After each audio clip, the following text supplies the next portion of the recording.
sorg, forfærdelse og vrede. Jeg har, ligesom jeg tror I har, været igennem hele følelsesregisteret efter den grufulde og vanvittige massakre på uskyldige mennesker i Norge i fredags den 22. juli.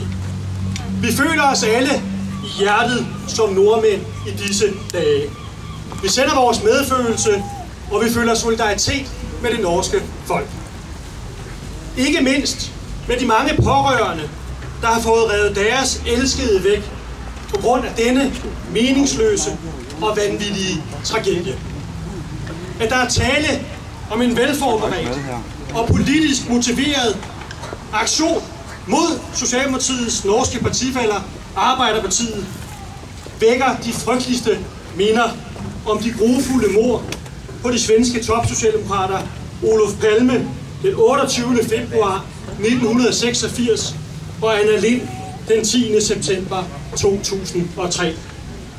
Også Palme og Anna Lindh blev brutalt myrdet, fordi de i deres politiske virke tillod sig at tænke på andre end sig selv.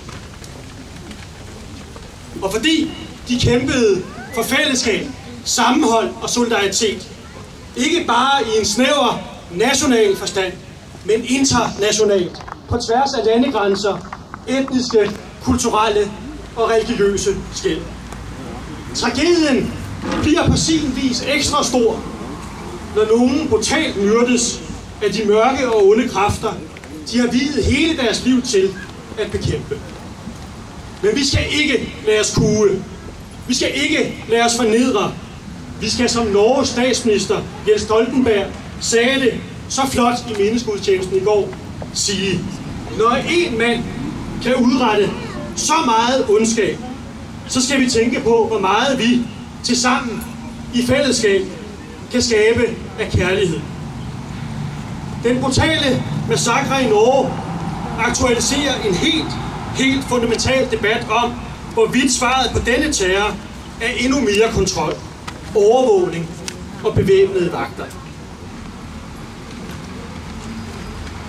Eller derimod en fornyet kamp for mere demokrati, engagement og solidaritet. Jeg deler opfattelse med de norske socialdemokrater, når de siger: når vores demokrati angribes, svarer vi igen med mere demokrati. De sidste 10 års fokus på sikkerhedsvagter, security og overvågning har efter min mening ikke gjort os mere trygge. Terroristen finder altid sit offer, hvis han vil. Om det så gælder uskyldige unge politiske idealister på en sommerlejr med lejrbål, guitar og politiske diskussioner. Selv i den værste politistat vil terror være muligt. Ligesom en sådan politistat vil være terror og undertrykkelse i sig selv. Derfor er svaret ikke mere kontrol, men derimod mere demokrati. Noget andet, jeg kommer til at tænke på i denne sammenhæng, er, at de seneste mange års stigmatisering af religiøse og etniske grupper i verden som værende mere skyldige i terror end alle andre, slet ikke har hjulpet noget. Denne form for dæmonisering af andre mennesker skaber kun mere konflikt og nytteløst had. De mange journalister og såkaldte eksperter, der brugte timerne efter tragedien i fredags til at slå fast, at der efter al sandsynlighed var tale om fundamentalistiske muslimer, de må virkelig have en dårlig smag i munden nu, hvor det viser sig, at gerningsmanden er en norsk, kristen, nationalkonservativ. Hvis vi begår den fejl at tro, at svaret er religiøs eller etnisk karakter, så tager vi fejl. Svaret er derimod politisk, og det handler om at genrejse det politiske og demokratiske engagement. Bliver vi først bange, resignerer og opgiver det politiske engagement, så er det de antidemokratiske kræfter, der vinder. Intolerance, overmenneskefilosofi og totalitarisme skal altid stoppes ved argumentets kraft. Og det skal ske længe inden det får lov til at vokse sig så stort, at det fører død og ødelæggelse med sig, som det på tragisk vis skete i Norge i fredags. Alle vi, der nu føler sorgen knuge i vores bryst, har den kæmpe opgave at intensivere vores demokratiske engagement og tro på, at dialogen er vejen frem, og det er de vigtigste virkemidler. Alle os, der står her i dag, har konkret til opgave at engagere flere mennesker i det demokratiske arbejde. Som aktive i politiske partier og organisationer har vi til opgave at være nye aktive medlemmer, der kan overtage de demokratiske værdier og traditioner og igen give dem videre til mange flere. Skulle der står en enkelt tilhører her i aften, der endnu ikke er politisk aktiv, er min opfordring klar. Engager dig. Følg demokratiet ud. Bliv politisk aktiv.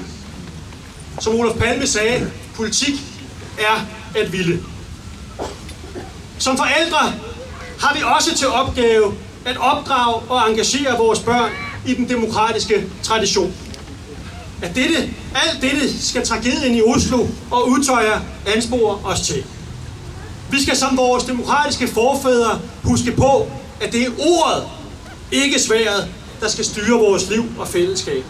Det skylder vi de mange døde og efterladte at huske på. Lad mig slutte med Nordahl Griegs smukke ord for krigssatte fjender, som vi sang før. Han siger det så tindrende klart. Stands deres drift mod død. Stands dem med ånd. Krig er foragt for liv. Fred er at skabe. Kast dine kræfter ind. Døden skal tabe. Lad os i fællesskab og med sammenhold kaste os ind i kampen for mere demokrati, tolerance og solidaritet.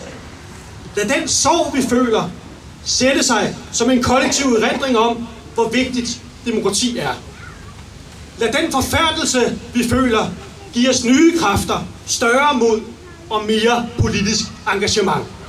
Lad den vrede, vi føler, give os større evne til at udvise kærlighed og solidaritet. Tak.